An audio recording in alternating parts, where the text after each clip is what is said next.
कबूतरबाजी basically illegal immigration है, ठीक है, ह्यूमन ट्रैफिकिंग कह सकते हैं इसको, ठीक है। ये बेसिक कॉन्सेप्ट क्या है कि जी मैं आपको एक कंट्री से दूसरे कंट्री की बॉर्डर इलीगली क्रॉस कराऊंगा, आप वहाँ पहुँच जाएंगे, उसके बाद मेरा काम ख़त्म।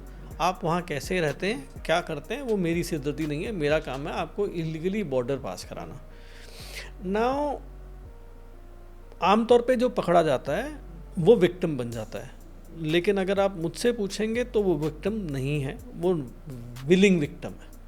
उसको पता है कि वो क्या कर रहा है, वो आमतौर पे जानता है कि मैं इलीगल इमिग्रेशन के रास्ते जाने वाला हूँ, और वो ऐसा एजेंट ढूंढ रहा था और उसको ऐसा कोई एजेंट मिल गया। तकलीफ़ क्यों आई? क्योंकि वो कहीं ना कहीं फंस गया, इसलिए वो आज विक्टिम बन गया। अगर वो आराम से पहुँच गया होता तो कोई दिक्कत नहीं आती। तो पहली चीज़ तो ये है कि सप्लाई एंड डिमांड का कॉन्सेप्ट है।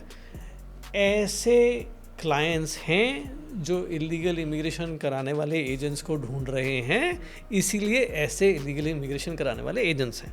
पहली बात तो ये है, करनी नहीं चाहिए, करानी नहीं चाहिए, इसमें कोई दो राय नहीं है, ठीक है। The fact is most countries आपको एक रास्ता देते हैं लीगली एंटर करने का, जैसे शुरुआत में हमने बात की थी, और आपको वो लीगल तरीका अपनाना चाहिए।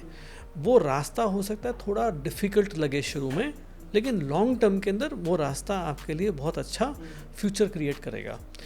इलीगली अगर आप किसी कंट्री में घुस भी गए, आपकी लाइफ कंफर्टेबल नहीं होगी, ठीक है। आप डरते फिरोगे, आपको आपके पड़ोसी ने किसी बात पे 2 थप्पड़ मार दिया तो आप पुलिस के पास जाने लायक नहीं हो। आपको आते जाते किसी ने पैसा आपसे छीन लिया, आप पुलिस के पास जाने लायक नहीं हो, आप कुछ करने लायक नहीं हो बेसिकली। तो वो एक रास्ता है जो हम स्ट्रांगली बोलते हैं कि किसी भी समझदार परिवार को अपने बच्चे को उस रास्ते को अपनाने के लिए एनकरेज नहीं करना चाहिए। किसी समझदार ग्रोन अप को वो रास्ता नहीं अपनाना चाहिए, क्योंकि लीगल तरीके हैं, बहुत हैं। हो सकता है कि थोड़ा सा लंबा टाइम लगाएं, हो सकता है थोड़ी मेहनत मांगे, लेकिन मेहनत तो आप वहाँ जाकर भी करोगे ना। वहाँ जाके कौन सा कोई बैठे ही रेड कारपेट वेलकम हो रहा है आपका और सब कुछ आपको बहुत बना बनाया मिल जाएगा।